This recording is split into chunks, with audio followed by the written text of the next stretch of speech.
अस्सलामु अलैकुम रहमतुल्लाहि व बरकातुहू। हम सबसे पहले ये देखेंगे कि तजवीद क्यों ज़रूरी है। वाई तजवीद is important while reading a Quran. जब हम कुरान को पढ़ते हैं, जैसा कि आप सबको पता है कि कुरान जो है वो अरबी ज़ुबान में है, और जब हम अरबी पढ़ते हैं तो वहाँ पर तजवीद क्यों इतनी इम्पॉर्टेंट है, उसकी क्या अहमियत है, वो हम आज देखते हैं कि तजवीद क्यों ज़रूरी है। जैसे कि हम सबको पता है कि कुरान जो है वो अरबी ज़ुबान में नाज़िल हुआ है। उसकी ट्रांसलेशन या उसका तर्जुमा कह लें आप, वो काफ़ी ज़ुबानों में आ चुका है। जितनी भी ज़ुबानें हैं हमारे यहाँ, उन सब में उसका तर्जुमा आ चुका है, लेकिन कुरान जिस ज़ुबान में नाज़िल हुआ और जिस ज़ुबान में पढ़ा जाता है वो अरबी है। मुसलमानों की जो ज़ुबान है, और क़यामत के दिन भी जिस ज़ुबान में सब आपस में बात करेंगे, वो अरबी ज़ुबान है। तो इसी अरबी ज़ुबान में कुरान मजीद नाज़िल हुआ है।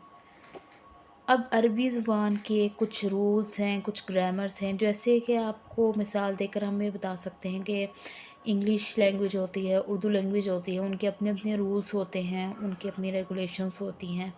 उनको पढ़ने का, उनकी रीडिंग का, उनकी लर्निंग का अलग-अलग तरीका होता है, हर लैंग्वेज का। इसी तरह कुरान का भी, यानी कि अरबी ज़ुबान का अपना तरीका है पढ़ने का, उसके अपने रूल्स हैं। तो जो कुरान मजीद पढ़ते हैं, कुरान मजीद तो पूरी दुनिया में पढ़ा जाता है, तो वहाँ पर जो भी इसको पढ़ेगा अरबी ज़ुबान में, उसकी अपनी रूल्स एंड रेगुलेशंस को फ़ॉलो करते हुए उसे कुरान पढ़ना है। अब वो क्यों उन्होंने फ़ॉलो करना है, उसकी वजह ये है कि तजवीद के जो भी रूल्स होते हैं, उन रूल्स को फ़ॉलो करके हम कुरान पढ़ते हैं। अब हम उनको क्यों फ़ॉलो करते हैं, क्योंकि हर लफ्ज़ का अपना मतलब होता है। जितने भी कुरान के अल्फ़ाज़ हैं, यानी कि अरबी ज़ुबान के जितने भी अल्फ़ाज़ हैं, उन सब का अपना-अपना मीनिंग होता है। अगर हम उन मीनिंग से हट के उनको पढ़ेंगे तो वो मीनिंग चेंज हो जाएगा। तो इस तरह कुरान की आयत जो आप पढ़ रहे हैं, उसका तर्जुमा, उसका मीनिंग चेंज हो जाएगा।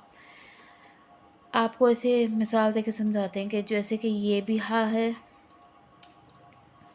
ये भी हा है, और ये भी हा है, दोनों हा हैं। अब अगर हम इनको नॉर्मल हा पढ़ें तो ये भी हा है, ये भी हा है। अब इन दोनों में फिर क्या फ़र्क है? अगर इसको भी हमने हा पढ़ना है, इसको भी हमने हा पढ़ना है, तो ये दोनों में क्या फ़र्क है? अगर किसी लफ्ज़ में ये वाला हा लिखा हुआ है और उसकी जगह हम इसको ये पढ़ दें, तो और अगर ये लिखा हुआ है उसकी जगह हम ये पढ़ दें, तो उसका मीनिंग चेंज हो जाता है। इस वजह से इन अल्फ़ाज़ों का जो बयान करने का तरीका है, जो तलफ़्फ़ुज़ है, वो हमें अच्छे से आना चाहिए कि उसके बाद जब हम कुरान पढ़ते हैं, तो फिर वो हम उसको सही मीनिंग्स के साथ पढ़ते हैं। अब जैसे ये भी हमज़ा है और अलिफ़ है, हमज़ा और अलिफ़ की आवाज़ एक जैसी होती है, लेकिन इनकी मीनिंग्स में फ़र्क है, जिसकी वजह से हर लफ्ज़ का अपना-अपना मीनिंग होता है। इसलिए वो जो-सा आपके पास लफ्ज़ है, आपने उसको फ़ॉलो करके उसका जो तरीका हमें बताया गया है, उसमें आपने पढ़ना है। अब ये सा है और ये सीन है। जब आप इन दोनों को पढ़ें तो इन दोनों की आवाज़ तो एक जैसी है, लेकिन इन दोनों का क्योंकि मीनिंग चेंज होते हैं, इस वजह से हर लफ्ज़ को जो उसके बयान करने का तरीका है, अदा करने का तरीका है, उस तलफ़्फ़ुज़ के साथ हमें पढ़ना चाहिए। और ये सारी चीज़ें हम लोग कुरान में तजवीद में सीखते हैं, ग्रामर में सीखते हैं।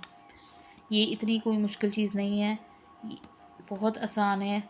अगर हम इसको थोड़ा-थोड़ा करके साथ-साथ देखते जाएँ तो ये बहुत ही आसान है।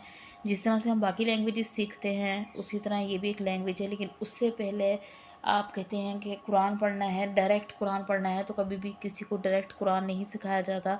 उसको पहले कुछ रूल्स सिखाए जाते हैं, उसके बाद उसको नूरानी कायदा वो सिखाया जाता है, ताकि उसको रूल्स और रेगुलेशंस का अच्छे से पता चल जाए। उसके बाद उसको कुरान की तरफ लाया जाता है, और जब वो कुरान की आयत पढ़ने लगता है तो उसे हर रूल्स का पता होता है, लफ्ज़ का पता होता है, हर अल्फाज का उसको पता होता है कि वो किस तरह से अदा करना है।